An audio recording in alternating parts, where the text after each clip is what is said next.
And we are live on Boles TV, BOLES.television.tv. We are with you Monday through Friday, 9 a.m. Eastern. And this is my new shirt. I have all of my summer shirts. My short-sleeve summer shirts are out of storage. They're wrinkly. I don't have it in me to press them. I'll just live with it. But this looks blue. Person, I would call it a light turquoise. But then I wonder, is it more teal? I don't know. Actually, my light back there matches this perfectly. But it doesn't look like it on screen. Because light's funny, and light bounces, and light has a quality and a mind of its own. So back there, the light's its own light. And here, the shirt is reliant upon these lights to give it texture and verve. Very technical term. Well, it was hot yesterday, 93 degrees. In the shade, as they say. Woof. And now we're kind of on the same stream for today, but it's cloudy and overhanging and an ugly sky outside. And as we struggle to understand the world, we try to look for patterns that are delightful and patterns that are also concerning. And there is a new pattern that I'm sort of seeing biting around the edges of what I'll call the sane majority.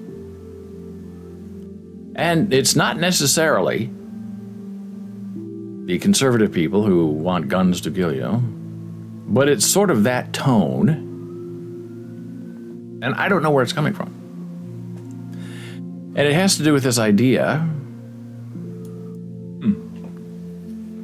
of good witches and bad witches. There is a group, a small cabal, if you will, of people who strongly believe in this good witch idea.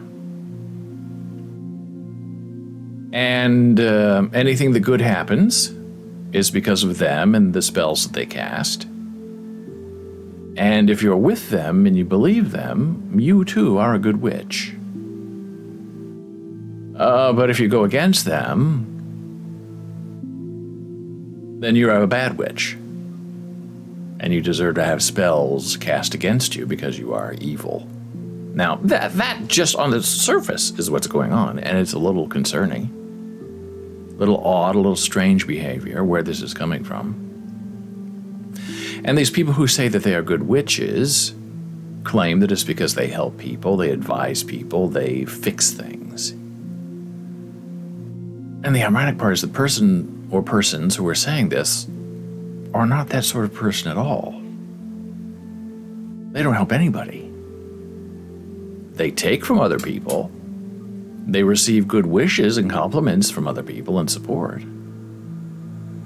But they're not actively putting any goodness into the world that would give them the title of good witch.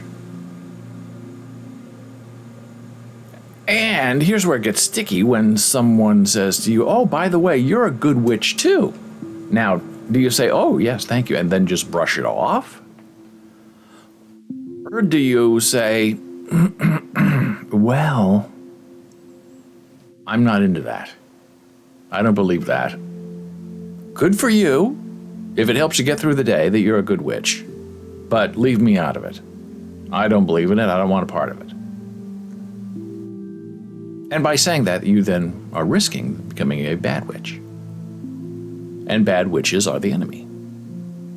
And this sounds like, schoolyard stuff, low information people who are grabbing onto this idea of goodness and badness in the world and running with it. But they're making their own rules because they're not part of some greater organization that I can tell. This is just like information that one person says to somebody and then it becomes this. It's like the telephone game gone bad. But I'm about hearing conversations. Well, this person, they're good witches, and this person, bad witches. They can't mix. They're at odds, enemies. Okay, sound familiar, right? Liberals, conservatives, Democrats, Republicans. And just on a side note, this whole gun thing is not about them against us, or the right to own arms. It's the right for the right to bear arms against the liberal left in this oncoming civil war that we're going to be having sooner or perhaps later. But you can see it's coming. It's what people like Donald Trump want, this to be decided. And the way you fight that is you say, well, every minority in America will be provided a gun and as much ammunition as they like. And then you're going to see gun laws passed, and they're going to be very strict. But until that happens, until you join the fray and you use the language and the dialogue that's being spewed against you, you're going to be a target. But as long as you say, well, I have a gun too, and I can shoot back, then it changes the dialogue a little bit. But this good witch, bad witch thing, just the Salem witch trials, if you know anything about history, and these people don't. There was a television show called The Good Witch. You do a search on Google, The Good Witch. It's right there. Catherine Bell was the Good Witch, helping people. And I have a feeling that some of these people, we're talking about good witches and bad witches, have been watching reruns of that show, because there's a lot of the same language and terminology that is used in The Good Witch. One person said if a person does this with their hands in The Wizard of Oz, oh, that's a bad witch. So you look for that in your real life. Oh, there's a person, look what they're doing with their hands. Oh, that's the sign of a bad witch. And we went through this in the Salem witch trials. She's a witch. Burn her at the stake. And back then there were no good witches. There were only bad witches. And they were all burned. And you could not drown a witch. So they would throw you in the water and weigh you down. And if you survived the drowning by the community, you were a witch. And if you drowned, you were still a witch. Because, cleverly, they would say, spectral duplication. Ah, sure, she drowned, right? Yeah. But right before she died, she duplicated herself into another witch. And she's out there still, witching around. We were right. So if you drowned, you were a witch. And if you survived the drowning, you were a witch. You couldn't get out of it. They could always beat you with illogic. And luckily we moved past that, and now in America we're right back at it. Good guys with guns, bad guys with guns. The good witches and the bad witches. The pavement protectors and the haircut heroes.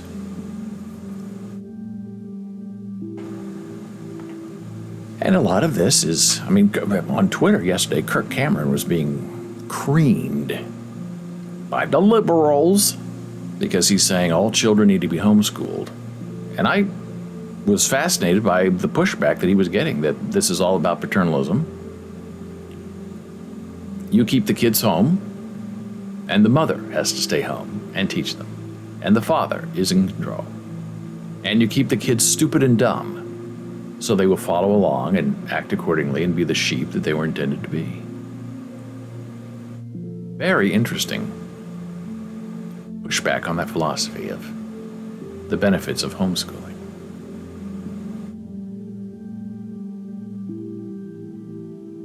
So then you start in this, believing or not of good witches or bad witches, that you're going to be marked a bad witch. And I'm sure if people see this, they're going to say, well, he's not one of us, he's a bad witch. And how do you deal with that kind of simplistic thinking? You can't push back against it, say, oh no, I'm really a good witch. No, you're not. Ooh, who's deciding this? Well, everybody knows. Everybody knows what? Whoa, everybody knows what a good witch is. You're not that. So you get caught in this. So the thing is, you get smart. You just cannot be involved in the game. Hey, which is good for you. If it helps you live your life, get through the day. I realize you don't have a job, you're bored, you're of ill health, you have nothing else to do, really, with your life, then think about who is a good witch and who's a bad witch. Okay, good for you. Leave me out of it. I'm not into it. Well, okay, that's fine, but you're still a bad witch. You know that's the game. Are you with us or against us? And every organization asks you that question. If you're in the military, if you're on the football team, if you're at a university, whose side are you on? And you can't say you're on your own side because, then you're selfish. You're not part of the team. And some people wonder why people just run away and hide from other people.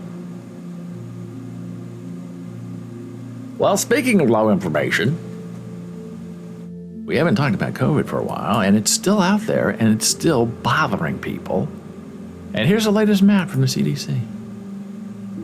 I find this alarming. We looked at a similar map like this maybe a couple of weeks ago. And these are the COVID infections, right? By county in the United States de Americano.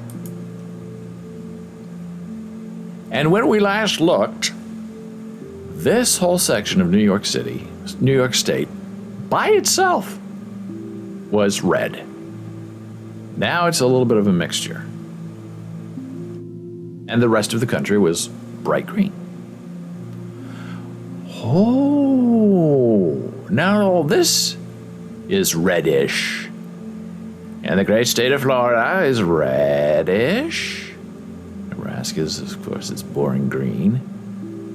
Whatever state this is that I can't remember is going red. And up here, between Minnesota and Wisconsin, red. Alarming. I find it very alarming, very sad. Alaska, not looking good. And we talked yesterday. People come, we're done with masks in Atlanta and the Midwest. Who needs a mask? It's over. The blood of Jesus is going to save us from this. Now here's a really interesting next map. COVID transmission rates. So it's not just people who are infected, but how sticky these infections are in the community. And here you go. Red is bad. Blue is best. Gordon says something. I don't know what it is.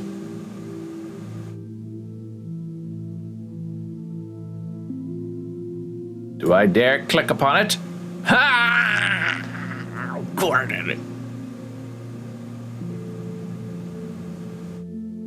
Gordon. We'll call that state Montana. There's somebody has this thing about how you can find Kentucky, because I guess Kentucky is the hardest state for people to find. I have family in Kentucky, so I can find it. But there's somehow it has to do with the chef's hat and holding a tray. The tray is Tennessee, and the Kentucky Fried Chicken is the KFC. Gordon says, just a reminder which states are which, because I forget to. I really have no idea what states are. If I had to fill in a map of all 50 states, I don't believe I could do it. And there was no time in my life that I could do it, so it's not like I forgot something. Midwest, East Coast, I can. The Dakotas, I can. This, I don't know what you call this, the Wyoming, Idaho, Utah triangle, that's where I start getting a little lost. And the original 13 colonies up here. I mean, who knows anything about this? Maine is the farthest one away. Okay.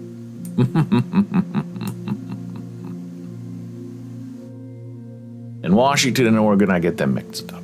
Hey, what are you going to do?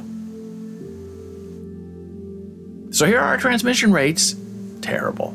I mean, the center, flyover people, where nobody goes to visit, is looking sort of safe-ish for transmission rates. California, terrible.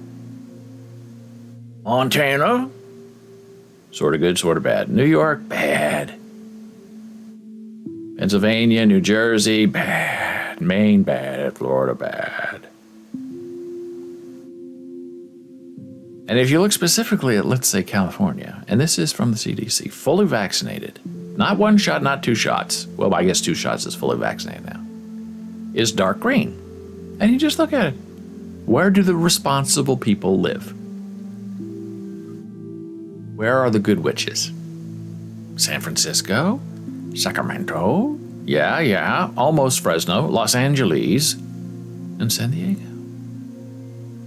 The rest of it, by county, green, sort of green. Not really. Gordon says, from top to bottom, it's reverse alphabetical order. That may help. It's WOC, not OWC. We used to sing WOC like an Egyptian, not OWC like an Egyptian. Very good. Walk like an Egyptian. Very good. Not this. WOC. Walk like an Egyptian. Walk like an Egyptian. And I have been to Washington. That's where the Microsoft is. I have very good friends up there. And maybe I'm not confusing Oregon with Washington. Maybe I'm more confusing that I think that Oregon belongs more over here where Idaho is. But I know that Idaho isn't on the coast. And then there's Nevada, which is sort of stuck in there. And I should know this. I know where Colorado is. Nobody likes Colorado if you're from Nebraska. But a lot of people from Nebraska move to Colorado because it has the Rockies. And Kansas, of course, Oklahoma is the panhandle, meow. And Nebraska, as they say, which is hard for many people who don't live there to find because it is pretty much in the exact center of the United States. Kearney, Nebraska, I'm told, is the, at least at one time, before GPS and everything, was the statistical center of the United States. And there was a sound company, Stanel Sound, out of Kearney, Nebraska, that in the 70s and some of the 80s was the major place for rock bands to rent their equipment, microphones, speakers, because from the center of the United States, it was easy to ship it out. You're right in the middle. So if you are in California and you have a New York rock concert, you got a long way to go. If you buy your stuff, rent your stuff from Nebraska, you got a half a way to go. So that's how I remember all that. I do like your chef's hat thing for Finding Kentucky, though. It's very funny. And the Virginias, Washington, D.C., that whole area, that's a big mess. So California, you think the whole, you would think, by the way that they are branded by the Republicans, that the entire state would be fully vaccinated. But it's really, really not. You get out here into Nevada country, right? A little lighter color. A little sad. And yesterday, I was checking because this is Pride Month.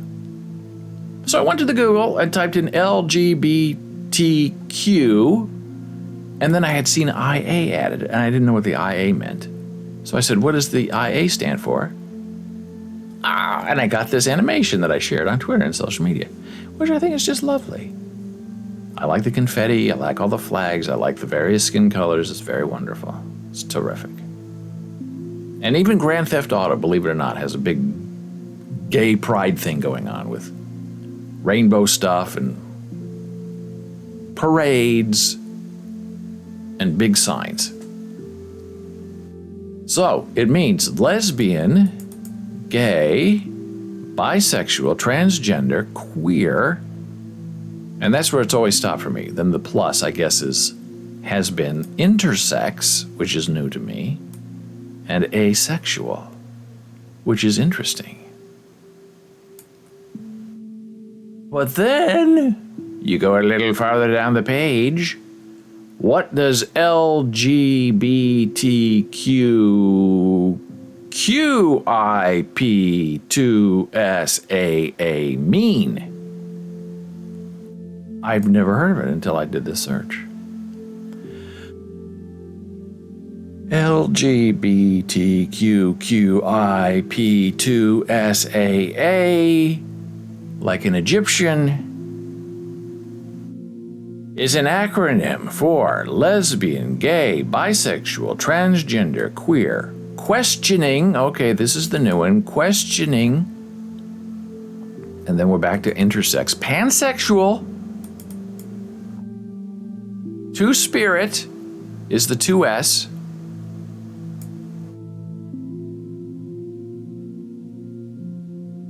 androgynous, and asexual. Why does asexual have to be last in the list? That's what I want to know. I think that's why some folks just go straight to the plus. I understand the plus, but like in Grand Theft Auto, they've added the last two, the IA plus. So I'm not sure what this means. I was asked yesterday what non-binary means, and usually when I know the answer to something, I always try to defer to a dictionary, because when people are asking me, I want to make sure it's absolutely right. Non-binary is some people do not identify with any gender. Some people's gender changes over time. People whose gender is not male or female use many different terms to describe themselves, with non-binary being one of the most common.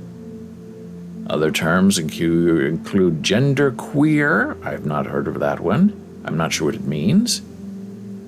Agender, bigender, and more. Okay, so what is genderqueer? I don't get it.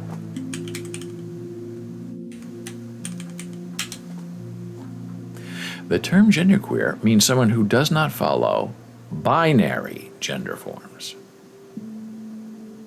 They may be non-binary, agender, pangender, gender fluid, and other gender identity. People have used the term since the 1990s. New to me. Happy to learn it.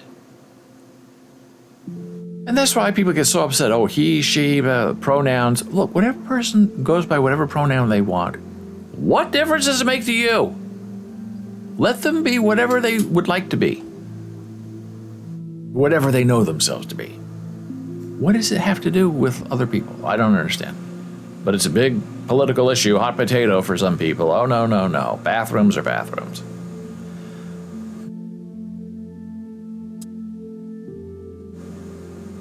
And now I guess on United States passports, you can check X, meaning you are neither male nor female. You are just X.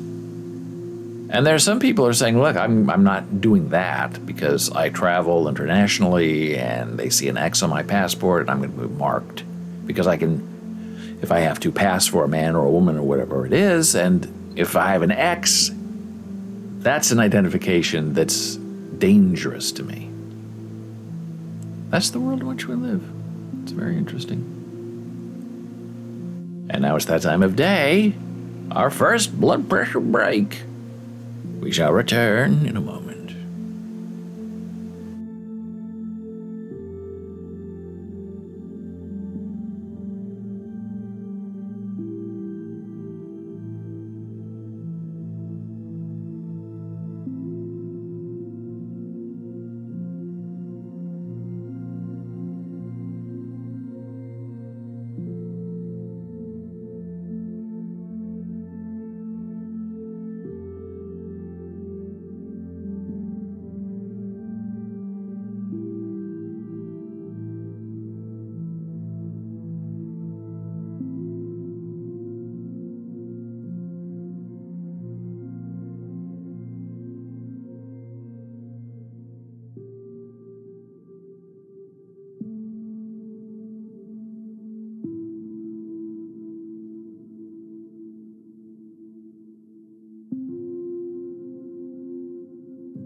And we're back from break. I'm David Bowles. This is Bowles.tv. BOLES.tv.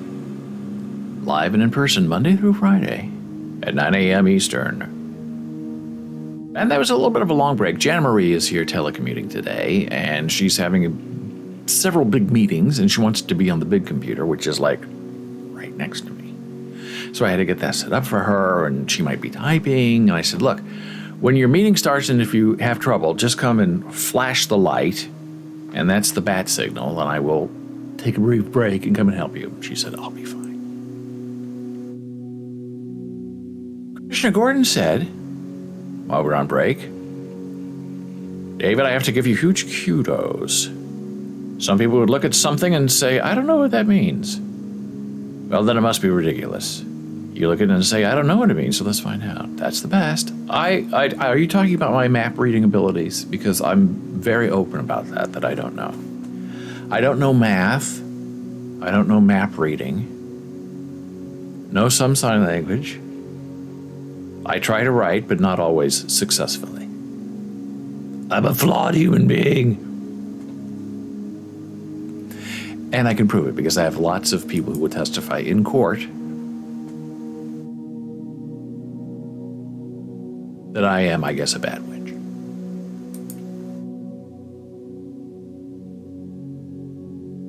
Hey, Gordon's back. No. LOL. No. I meant that you said you didn't know certain parts of LGBTQIA plus acronym, and you looked it up. Oh, that's good. I always do. And it annoys people. And I know Gordon does the same thing. We're very annoying to people. That's why we get along so well. We don't annoy each other, but we annoy everybody else. Because you want to get it right, and you need to know what it means. Especially when I'm asked about definitions of words. Now, I know what the word means. I can use it in a sentence. I can give you a definition. But if you don't know the meaning of the word, let's look it up so we know the official definition of the word. Well, that drives people crazy. They just say, just tell me what it means.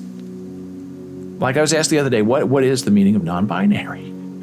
So I said, let's look it up. And the person went, oh my God. And they just walked off. Now, that's a good point. Okay, you don't walk off. I believe it means this, this, and this, but check.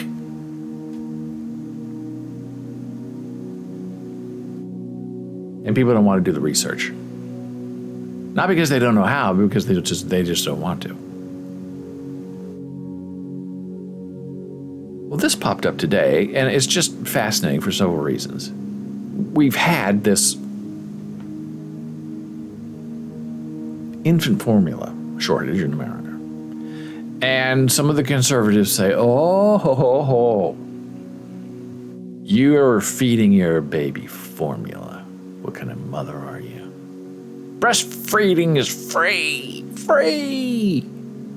And this woman in the Washington Post, today's Washington Post, wrote this beautiful article that is actually a data article, very rich in data. Fortunately, they put it on the opinion page, not the fact page.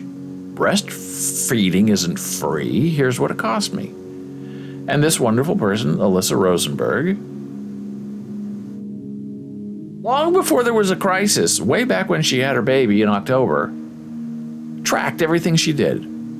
What she had to buy, when she breastfed, how often she breastfed.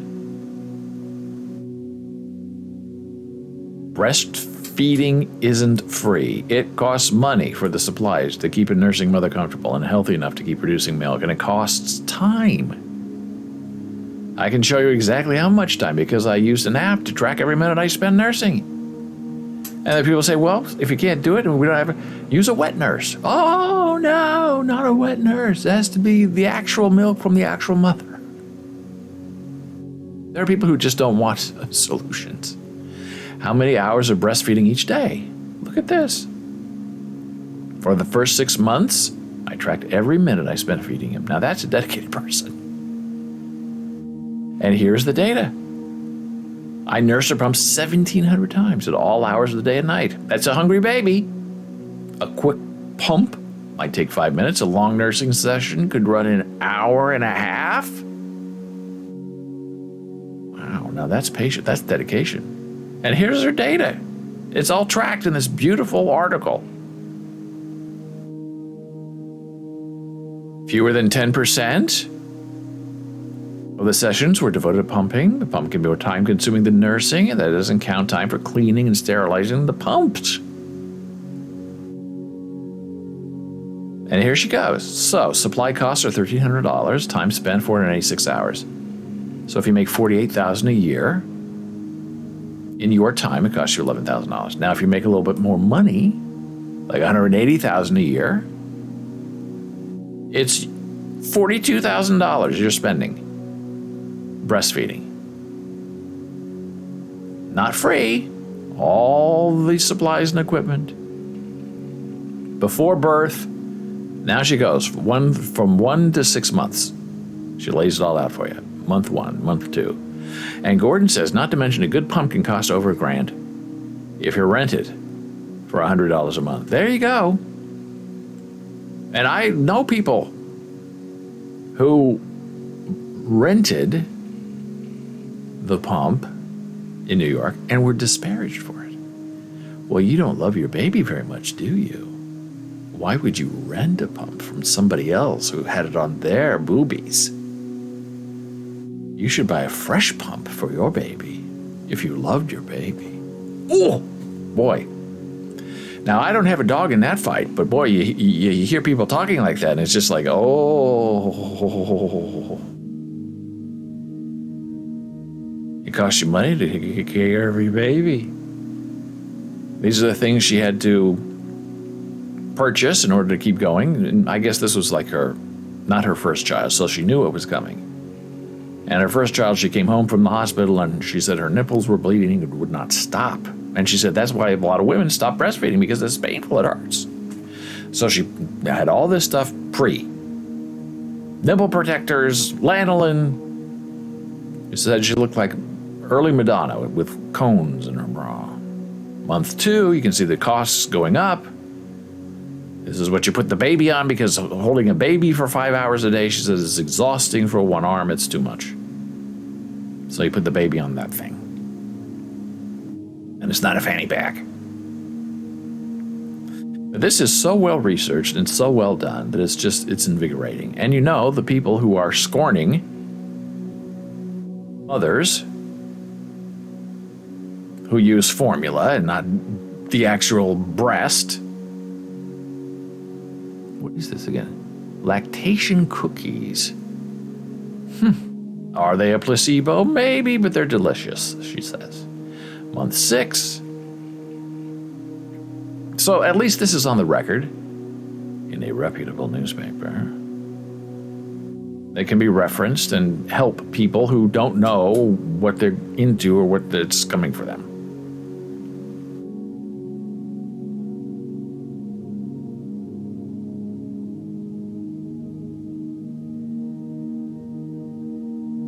And speaking of health, I love this John Fetterman story. I just can't get enough of the guy. We want you to call 911. Following Fetterman's stroke, neurologists weigh in on how to spot and act fast on warning signs. Now this is, and I love how he always wears Carhartt. That's the uniform of the middle class and the Rust Belt. On Friday, I wasn't feeling well, Fetterman says, so I went to the hospital to get it checked out. I didn't want to go, which is 99.9% true of any man I've ever met, including me. I'm 100%. I'm not going.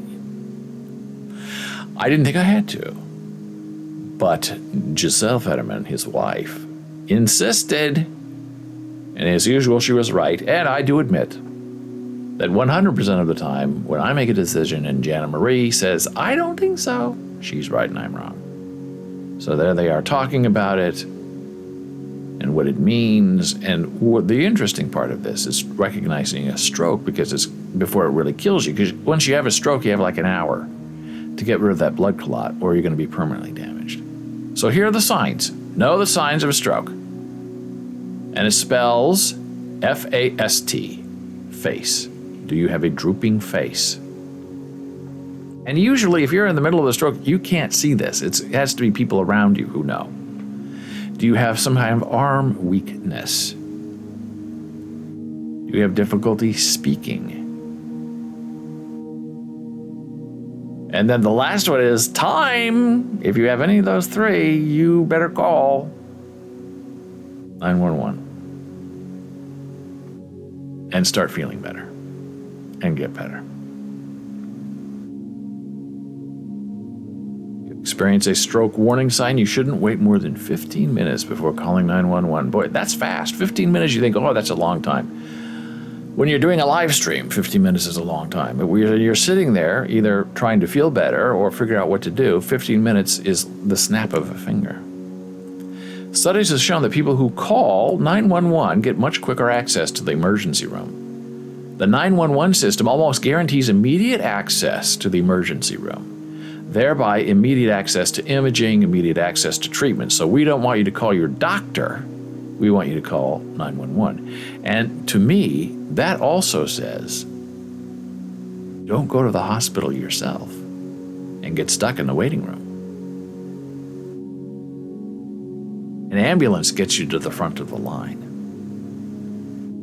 And there are people who say, if you have an emergency and you have to go to the ER, you don't say, oh, I cut my finger. You need to say, I'm having trouble breathing, no matter what it is. Or, I believe I'm having a heart attack.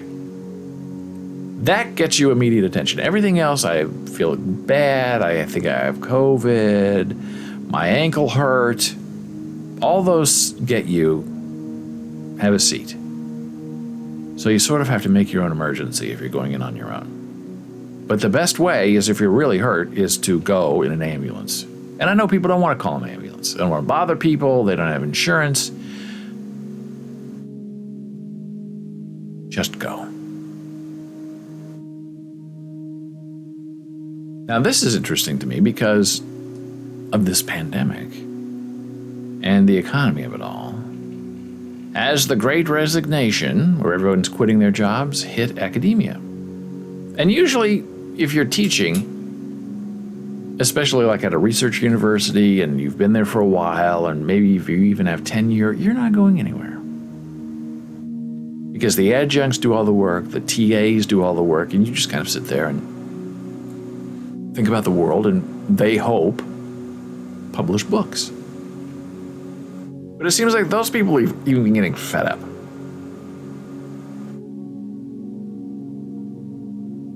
On March 4, Christopher Jackson tweeted that he was leaving the University of Manchester, UK, to work at Jacobs, a scientific consulting firm with headquarters in Dallas, Texas. Jackson, a prominent geoscientist, is part of a growing wave of researchers using the Leaving Academia hashtag when announcing their resignations from higher education. Like many, his discontent festered in part owing to increasing teaching demands and pressure to win grants and lip service level support during the COVID-19 pandemic. That's an ouch.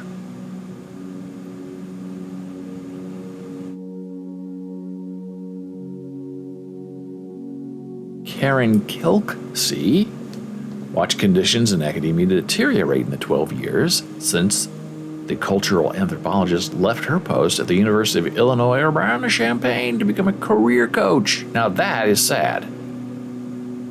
Nobody needs a life coach.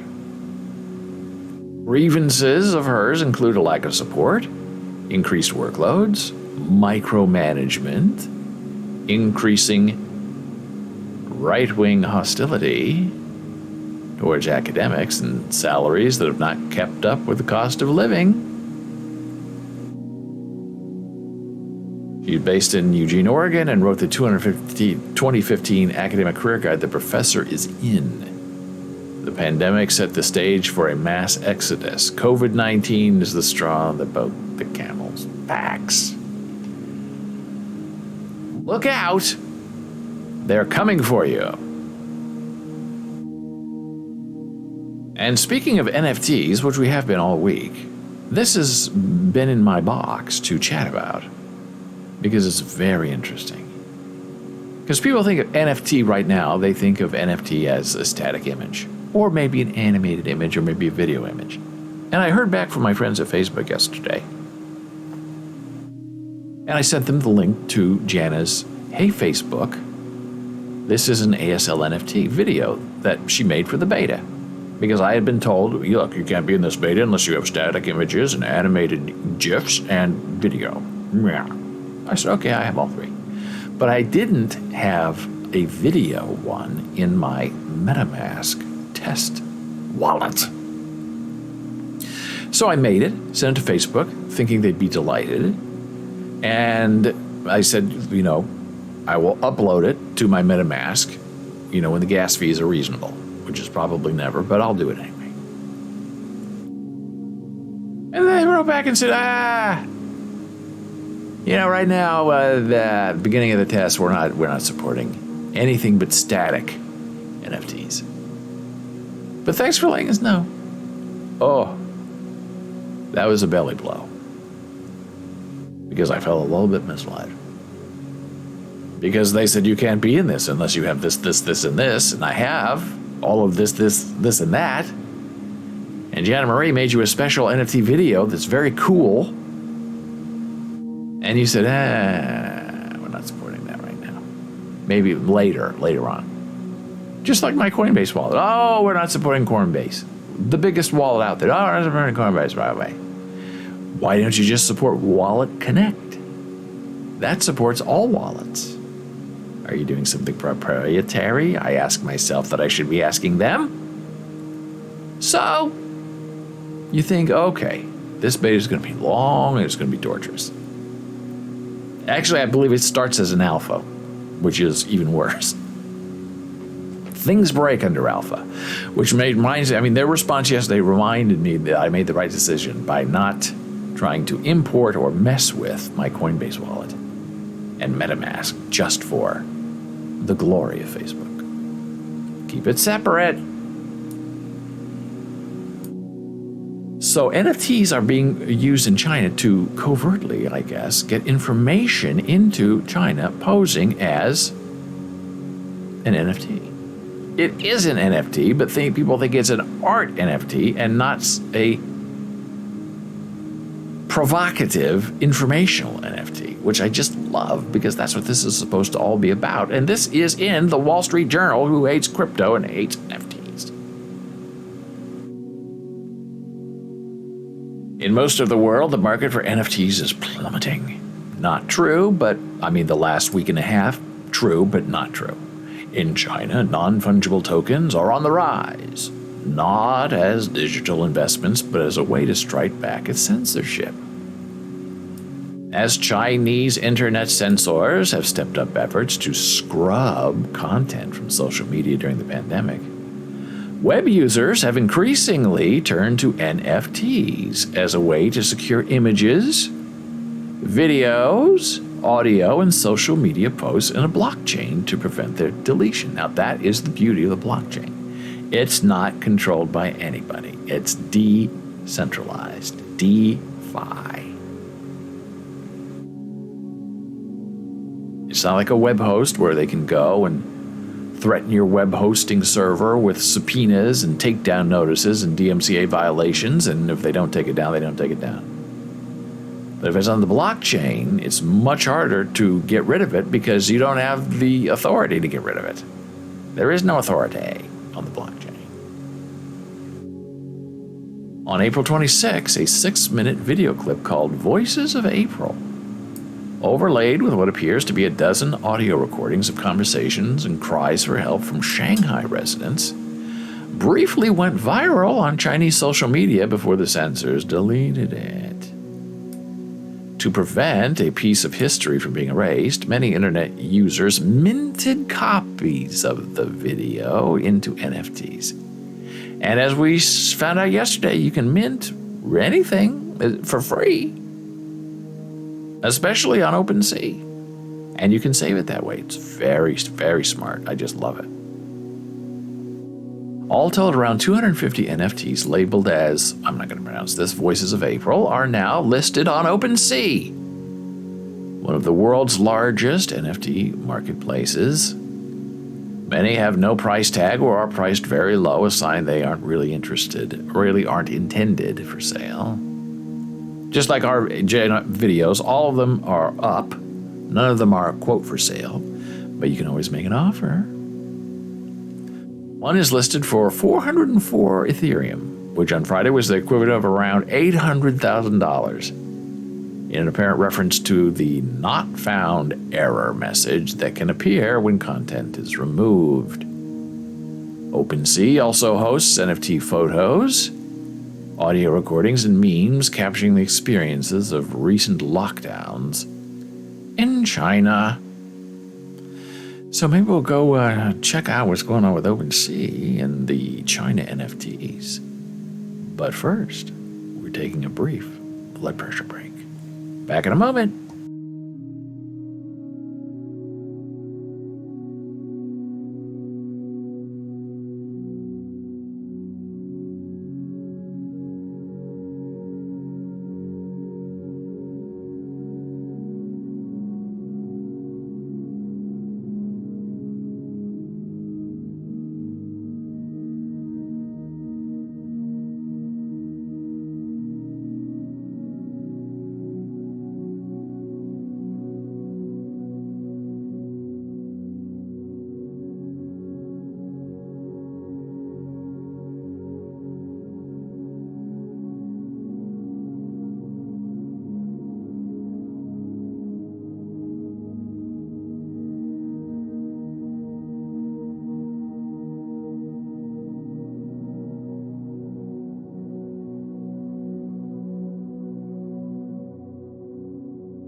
And we're back from break. I'm David Bowles. Monday through Friday, 9 a.m. right here on Bowles TV, BOLES.TV. Video on demand, YouTube channel, BOLES.LIVE,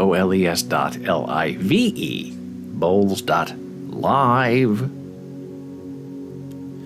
And before the break, we were talking about NFTs and delivery of information, which is really terrific. I love it. And I found the Voices of April in Shanghai. There are several different collections, but this seems to be the one that has the most items in it. And when I first did a search, it came up saying no such items appear. So I refreshed and cleared the cache and did it again, and oh, okay, now it finally shows up. 4 owners selling for 0.03 Ethereum, which is a little high to me. It doesn't look like people are giving this away. Sale ends $58, which I guess is not terrible.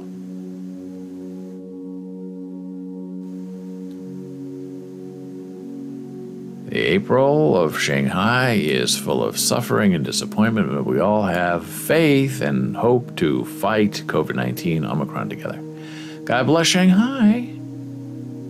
If all 10,000 are minted, all mint funds raised will be donated to the volunteer and relating people who offered help. Well, we hope that's true. It might be true.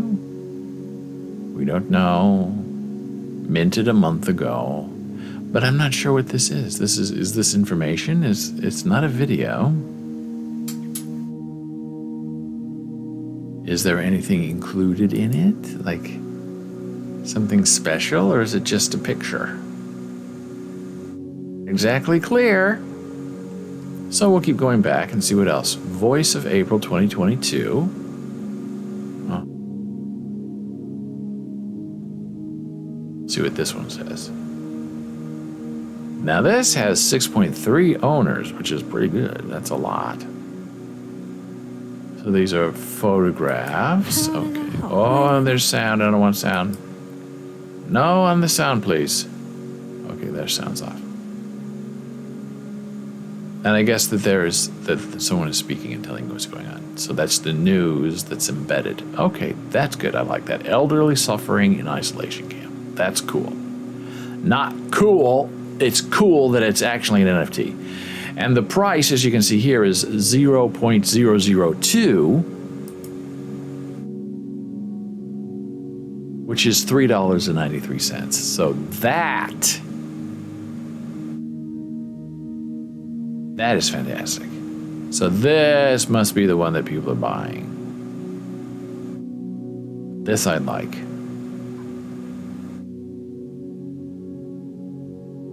And they're speaking in Chinese, so if you don't know Chinese and it's important you to know what they're saying, you won't know what they're saying if you don't speak Chinese.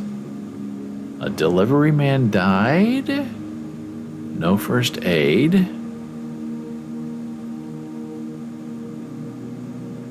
Well, this is very interesting, and I like the support. Blind and muddled elderly in isolation camp takes his hand, taps his hand as a phone. Maybe that's what they mean. I'm not sure what that means. But the first one appears to be the one to get, because it has the video and the audio. This one doesn't seem to have anything in it. Very interesting. Well, that's the power of an NFT. My goodness, it shows you just how far you can go to get a result that you need to have. Oh, we're streaming live on Twitch, and it's always very interesting that Twitch seems to be banning more people lately, streamers. I guess for not gambling. Gambling seems to be what everybody's doing now. Oh, we love the gamble. But when it comes to stopping sexual activity on Twitch, that is also a go. Just a little disturbing. So what happens if you get banned? Getting banned from a Twitch channel will take away your privileges to view and participate in chat. You'll no longer see the channel in your follow list. Okay. So, how do you get banned? Well, Twitch has a simple set of rules for usernames. You cannot name yourself using sexual references, profanity, violence, and racial or ethnic slurs. And when we first started here, I banned people for that. It was, as they say, grotesque. Hey, Gordon says, I've discovered a number of really nice Twitch streamers that make crafts and talk about hidden disabilities that many people don't know about. Well, that's good. That's what Twitch should be. Finding out about real things and real experiences of people. I don't understand the popularity of the people who gamba or just play games all day. I mean, that to me is easy. Set up Grand Theft Auto, play a role, stream for 6 hours. Doing the research and setting up and finding things to talk about for 2 hours is much more challenging than streaming playing a game for 7. I guarantee you that. So don't use a prohibited username. Don't use inappropriate language. Even if you're just joking around with others in chat, it's best to avoid using language that can be considered offensive. Many streamers don't tolerate overly offensive language because it makes their current channel unwelcoming to other viewers. This is what many people in the Twitch community call a toxic community.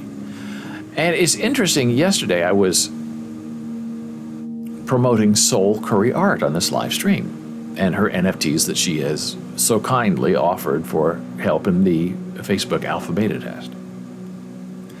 And so I used her name. I said, thank you so much, Yoshita Banerjee, blah, blah, blah, blah, blah, blah. And then after the show, I check, and on Discord, Mr. Wick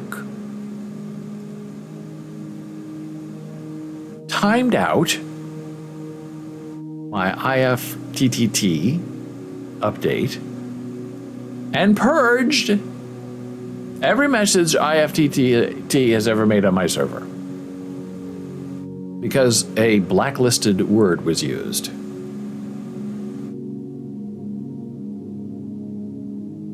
And then I looked at what was the trigger, and I thought, oh. If you have banned the S word, and any sane, rightful person would, no one wants SHIT on their server or in their chat. However, Mr. Wick uses that word if it appears anywhere else. Because the bad people like to embed banned words in other words, or add an S or a K to the beginning of it, or some kind of symbol, so it doesn't appear to be that word, but we all know what the word means. So our delightful friend ISHITA, Ishita, is now a banned word. So I asked in the Mr. Wick forum, hey, I know why this was banned, but is there any way I can put an exception to that ban by saying if it's, this certain proper name, don't ban the person? And nobody has responded to me, which means to me it's not possible. And it's so interesting that Mr. Wick, the bot, uses the outline of Mr. Wick, the movie star. And there used to be a Wick command, I guess, where you could type an exclamation point and type in shot, and it would do something interesting like shooting a gun. That's been removed. The original Wick outline of the head and the hair has also been changed, and a crown has been added to that silhouette. I guess they're now going with the idea that it's not Mr. Wick, the killer, Keanu Reeves, in the movies, but it's more like a wick of a candle, a light against the dark storm of the bad bots, which to me takes all the fun out of it. But we know what it means. But we also know they probably got some kind of notice like, look, you cannot use the John Wick character profile outline on your Discord bot server because you don't have the rights to use it. So so they add a crown and we're going to a candle thing. Spamming, hey, another reason why I get banned from a channel is due to spamming. That includes posting the same messages over and over, typing in all caps, using excessive emojis, or sending too many links. We get that a lot. And Mr. Wick and MeBot bans it and then deletes the person, and they get very upset. Performing or promoting illegal activities, Twitch has zero tolerance for any form of violence or threats, including making threats against others, showing graphic violence, and promoting physical and non-physical violence. So there you go. You've been warned. Don't do it. We know you want to, but you're not allowed to. Now we're going to get into an interesting topic that I just love, and it has to do with regionality and how you pronounce things. I say tomato. And nobody else I know in the whole world says tomato. Maybe the British do, but nobody I know says tomato. It's all tomato. I say potato. Because I am the antithesis of normal. But there's a reason some people say potato. I say California. Because that's how Arnold Schwarzenegger pronounced it when he was governor. Didn't Louie and Ella sing about that? Oh, yes, they did. It's a wonderful song. And you can't play it or you can't sing it because then you get in trouble. Potato, potato, tomato, tomato. Let's call the whole thing off. So these differences in regionality and pronunciation have always been linguistically fascinating to me. And in American Sign Language, the founding language determines what their sign is. So let's say the sign for America is this, which is all united together, where in some other parts of the world, the sign for America is this, which is dirty and filthy. So the reasoning, the courtesy is, well, they don't decide what your sign is. America decides their sign. And Australia decides their sign. Australia's sign in ASL used to be this, which is their hat that goes up. But in Australia, they say Australia like this. And if you could see farther down, you see that I'm taking the Joey kangaroo out of the pocket. Australia kangaroo. Okay, beautiful sign. So the home team decides what the sign is. That's the rule in American Sign Language. And in sign language generally. Which makes sense. I like it. But when you live in a big country like America, and you need to try to communicate with people, good witches, bad witches, blood of Jesus, give me a gun, I don't need a mask, you start to wonder what's going on. And in the Midwest, famously, Tom Brokaw, Johnny Carson, all of these mainstream people who don't really have a discernible accent because they have a flat way of speaking, get selected to be national news anchors because they're not Southern and they're not New Yorkers. So they appeal, the reasoning is, to more people because they don't have a vested interest in the way that they pronounce words. And I've told this story before because I love this story, and my students hate this story. When I first moved to New Jersey, I was told, hey, you want to fit in, wink, wink. If a word ends in A in New Jersey, you drop the A and add ER.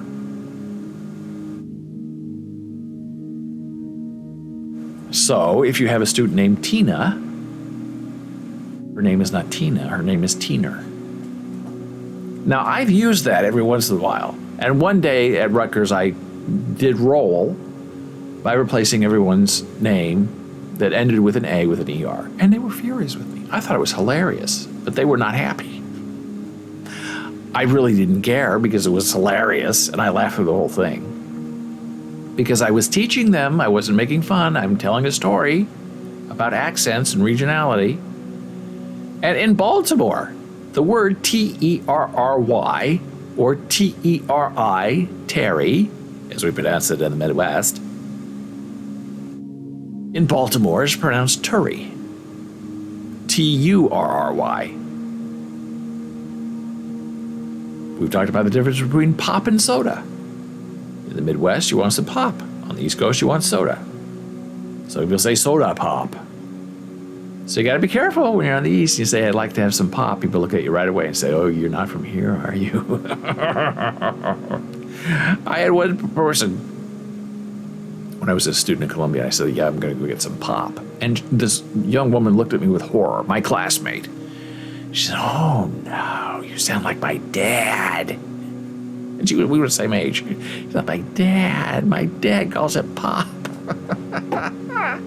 I said, where was he from? Ohio. Okay. I'll rest my case. And it was so fascinating, even to Johnny Carson, when he was doing his late night show, he would have dialect coaches come on, and they would go through the United States, different pronunciations of different things for the same thing. And the dialect coach would be hired by Hollywood, and Johnny Carson would try, because he had a very flat way of speaking, would try to pronounce these different words in different ways. And it was fun.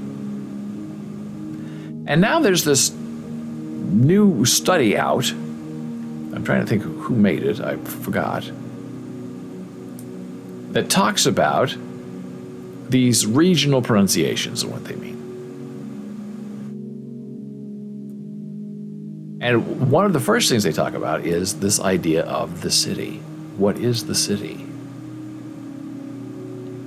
Well, New Yorkers will say that the city is New York City, Manhattan. Not just all boroughs, but specifically the city is Manhattan. You live in Queens, you say, I'm going into the city, and people know you mean you're going to Manhattan, the borough.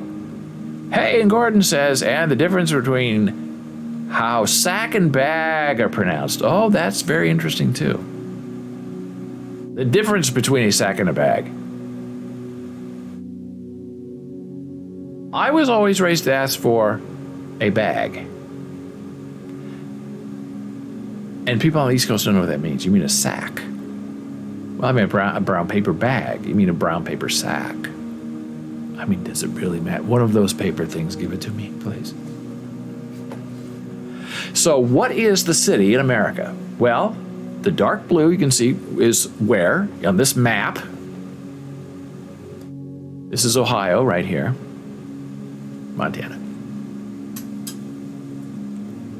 Think that the city means New York City, Manhattan. Light blue can mean anything. Now look at Chicago, right here. Yeah, Chicago, we're second city. We're the windy city. But we're the city, not New York City. We're Chicago. Okay, you're in the minority. And then you go way up here. Hey, I guess we would call this the Boston, Massachusetts area. We don't have our map. I have our map. But is it too small? Oh, I can make it bigger. Oh, ho, ho. Now we're going to see this runty East Coast where all these liberals live. Massachusetts, right here in orange. Okay, so where's our map? Right here. Massachusetts, the city is Boston, not New York. And to that I say, yeah, right.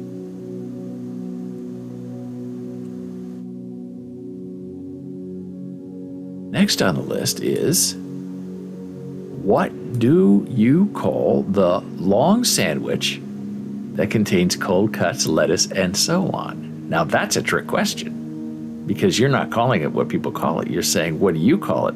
Well, what do you call it? Well, what do you call it? Well, hoagie. Hoagie is light blue. Oh my, look at this. Gordon, born, raised, Gordon, he's a hoagie boy. Me? Right here? Down here? It is a submarine sandwich. Some people call it a hero. Not very many. Looks like that's Long Island in New York. Other. This big mess. The Bermuda Triangle of the United States with the potato people. And Louisiana, isn't that interesting? And the tip of Florida is other. What do they just call it, a sandwich? I don't know. Gordon says, because in Princeton, New Jersey, there's a shop called Hoagie Haven. And I went there so many times in my pre-veg vegan days. There you go. I love it. So this is the text that I was sent with this story. New York is one of the only places in the U.S. where hero is the most common term for a type of long sandwich. Like the endless silly pork roll Taylor ham debate. It's Taylor ham, by the way. Sub-hoagie divides the state into camps, convinced their use of the term is proper and the only one. So it's subs, hey, in North Jersey. Hoagies in South Jersey, Jersey. Heroes, if you're originally from New York City. And grinders, if you're from New England. Yeah, I'm thinking New England's just really out of the United States. I mean, who says Boston's the city? I mean, come on now. That's just insulting to anyone who knows anything about you.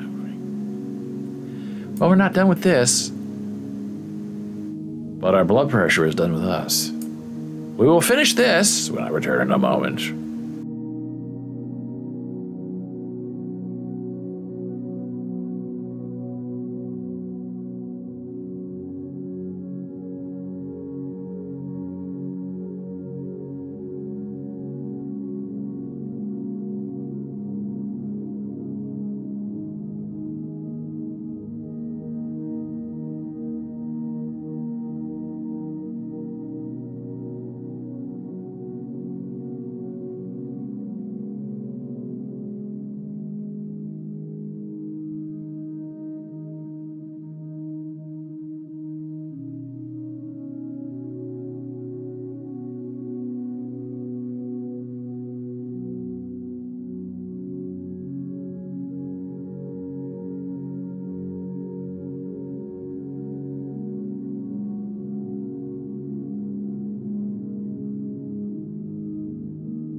And we're back here on Bowles TV.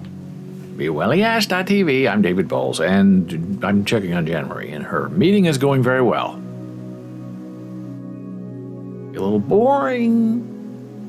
All of her meetings involve somehow PowerPoint. Not that she's doing it, but boy, PowerPoint, I can't stand PowerPoint. I would never do a PowerPoint presentation. If you can't be interesting enough as a person, don't be a presenter, because PowerPoint is awful. Because any information you have to share, if you write it on your PowerPoint presentation, why are you there? People just write that down. People aren't even interested. When it's all over, they don't say, hey, could I talk to you about something? All they say is, hey, send me the PowerPoint presentation. So they'll have the information. They don't want you. They want your presentation. And it's usually very bad form to ask somebody to send you their presentation. At least it used to be. Maybe it's not anymore. Just like it used to be very bad form to say, oh, you're teaching English 101. Could you share your syllabus? Oh, boy, you get in trouble for that. You write your own syllabus. Why are you asking me for mine? I did all the work. You're just going to copy me. So I've been talking about regionality and conflicts. And you wonder how this melting pot, tossed salad, whatever you want to call the United States of America, how do we even get along? We don't even share the same language, really. And here's another one. I don't have images for all of this, but the next one is really fascinating because I didn't realize that this was even a thing. The place you are waiting is online, 2 words, and not in line. New Yorkers. You are online. You are on the line. And everywhere else, I guess, in America, everybody says in line. And I'm trying to think of Nebraska, we were waiting. I'm waiting in line. Yeah, I guess it is in line. Here's the analysis, not mine. It's accepted idiom in New York City to stand on line, though it sounds odd to people from other parts of the country. However, it's not limited to New York City either. Dialect researchers have found that people also say they stand on line in other parts of the East Coast, including New Jersey, Connecticut, Massachusetts, and parts of Philadelphia. No idea. I'm standing in line. I'm standing on line. I would say in, I guess. As I've been told many times, you don't fit here. I thought everybody fit in New York City. Yeah, well, they do, but not you. What are you doing here? I don't know. I came here and I can't get away. Now, in your bedroom, you have a chest of something, and it has things you pull out. What do you call them? I would say chest of drawers. One syllable. Well, in New York, it's draw. D-R-A-W. Every other American says drawer. D-R-A-W-E-R. Drawer. If you think about it, most Americans pronounce drawer in an illogical way compared to the spelling. Instead, many pronounce it as if it rhymed with lore. Drawer, draw, drawer, drawer, drawer. And New Yorkers say draw, a chest of drawers.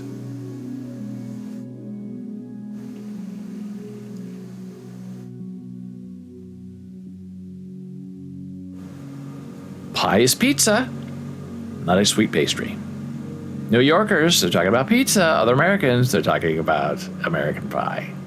That's a fair one. Pizza pie. Sometimes the chain restaurants change this all up. Piece of the pie, pizza pie. Funny. Talking about Grinders, Heroes, Subways. Subway sandwiches kind of made Subway a sub. You don't go to Subway and say, give me a grinder. I don't think so. New Yorkers, I'm told, go to the Pack on the weekend. P-A-K. Other Americans say park. Central Pack? Central Park. Maybe you've heard New Yorkers plan to spend the weekend around Central Pack. The R is a classic New York sound, though it's going out of style. The tricky part is to remember when to drop the R. Other examples are nurse, nurse, water, wada, river, river, and fear, fear. Nurse, nus, nus. I didn't get that one right. Nurse, nus. In New York, she's a nurse. Okay. And now we go back to our map. And this is I've never heard of this one either. I didn't know this was a thing. Now I know. When you color with something, what do you call it? New Yorkers say crayon. Other Americans say crayon, crayon, and crown. New Yorkers color with a different type of crayon with 2 syllables, while other parts of the nation use crayon, 1 syllable, or even crayon, thank you, where the second syllable rhymes with dawn. Yes, it does. There is even a tiny percentage of the nation who color with a crown. Now, the crown is up here in this area, which I happen to know is Minnesota and Wisconsin. 2 syllables, crayon, where the second syllable rhymes with dawn. Crayon. That's what I was taught. It's the blue. We are in the majority. This upper part of Nebraska is very interesting to me because it's not really the way that I pronounce things. It's always out of spec, and it's joining whatever state is above it. It's one of the Dakotas. I don't know which way is north and south.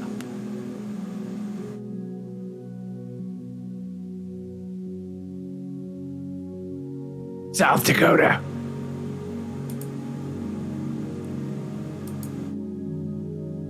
And the yellow is crayon, crayon. Give me a crayon. Very southern. And New York, New Jersey. 2 syllables, crayon. And the crayon, the 1 syllable, up here in no man's land, where really nobody cares about anything.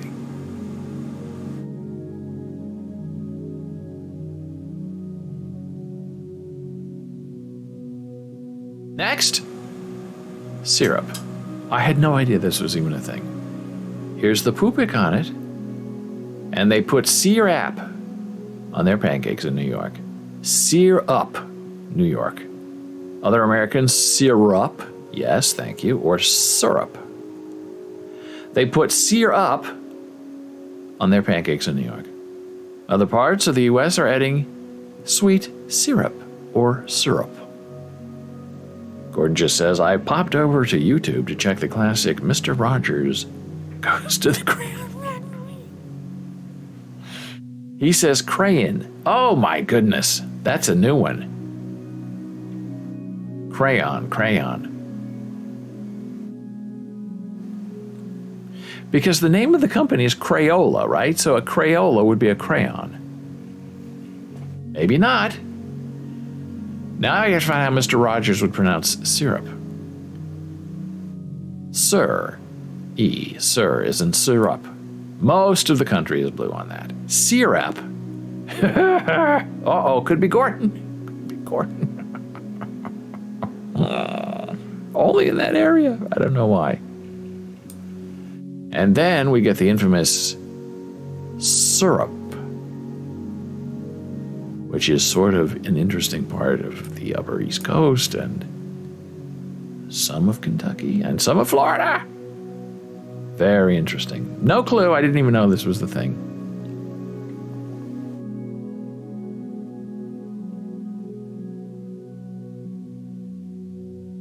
People from New York, here we go, are likely to say the words merry, M-E-R-R-Y, as in Christmas, marry, taking someone's hand in marriage, marry, and Mary, M-A-R-Y, the proper name, differently.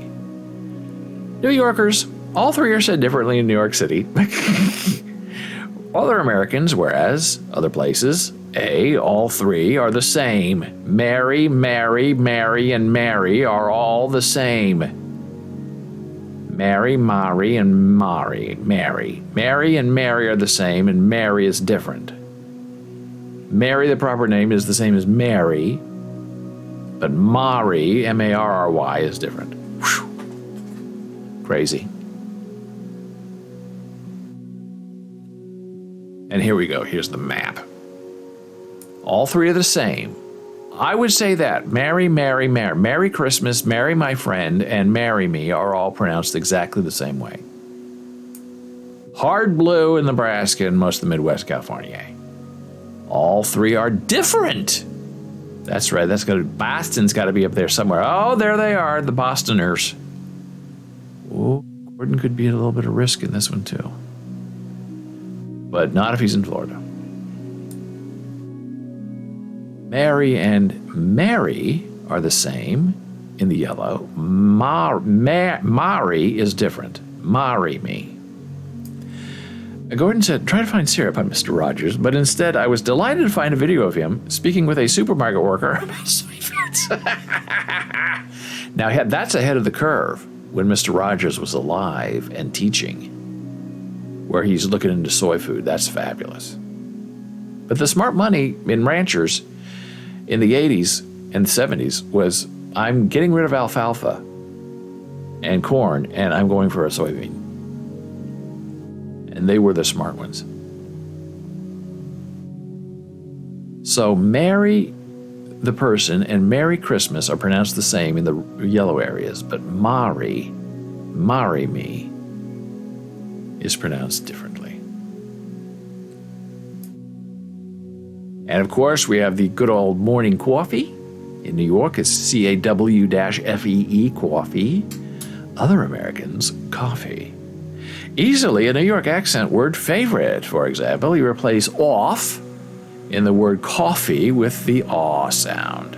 So in New Jersey, you drop the A, add an ER, Tina to Teener. And in this rule, you replace OFF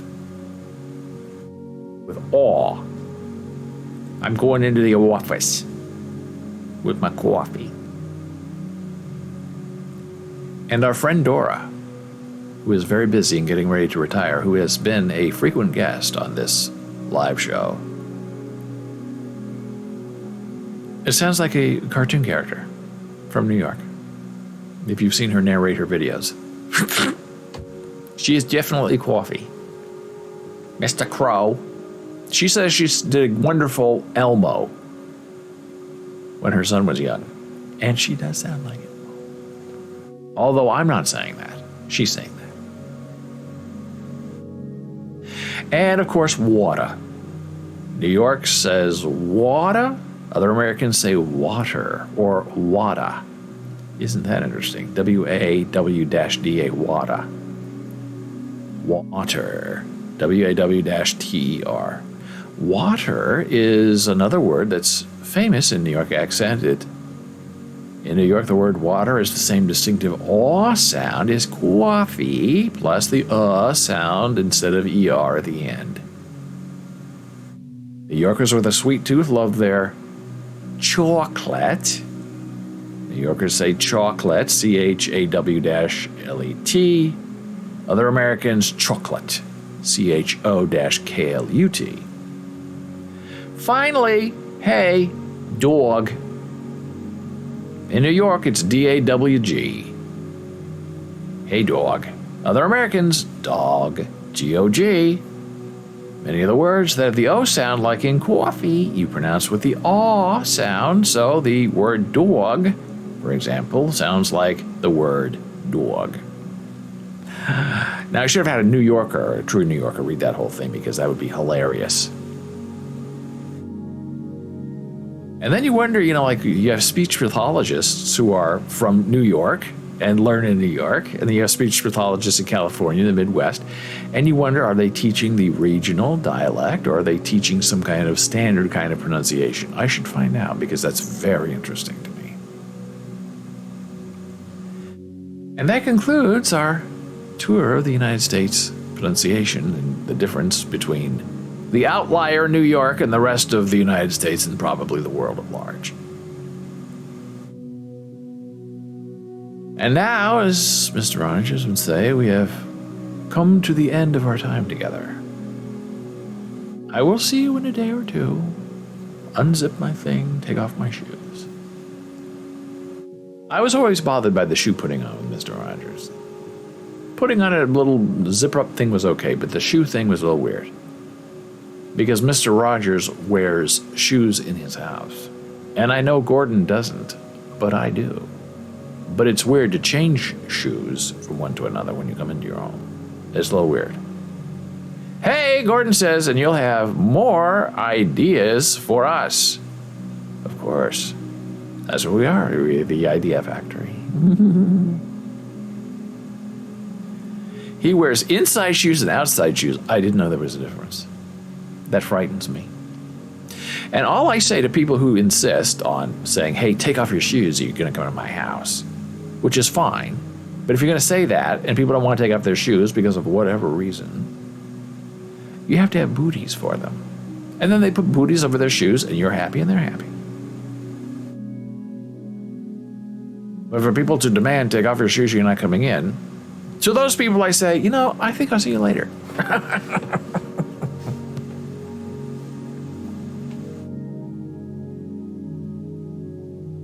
Be careful. There are witches out there. You don't know if they're good or bad.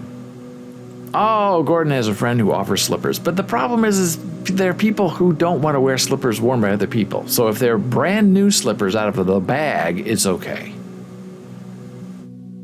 And unless your floors are completely spotless, which no floor ever is, and if your feet are sweaty, your socks become a mop.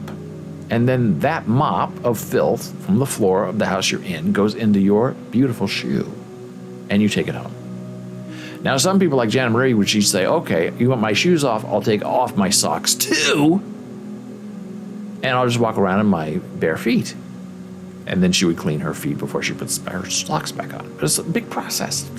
We're just coming over to say hi. But we're from the Midwest. We're farm people. Everything's dirty and filled with anthrax and poop. It's everywhere. You can't get rid of it. But there are witches out there watching you, evaluating you for your witchiness. Are you a good witch? Are you a bad witch? Which witch are you? Maybe just a sandwich. If you have any thoughts or comments, you can email me, david@bowles.tv. If you have a question for Jana Marie Sweetheart, she's Jana@bowles.tv. On Twitter, @DavidBowles, super follow to follow. On Facebook, right now, BOLES is the business page. On Instagram, we are Bowles Books, TikTok, Bowles TV. And if you're interested in our Discord server, hey, you can join us for all the fun, 24 hours a day, 365 days a year. So until tomorrow, I wish you a good day, a happy night, and a terrific nap. And when ye shall awaken refreshed and feeling better, may your soul be filled with contentment and determination. I'll see you tomorrow.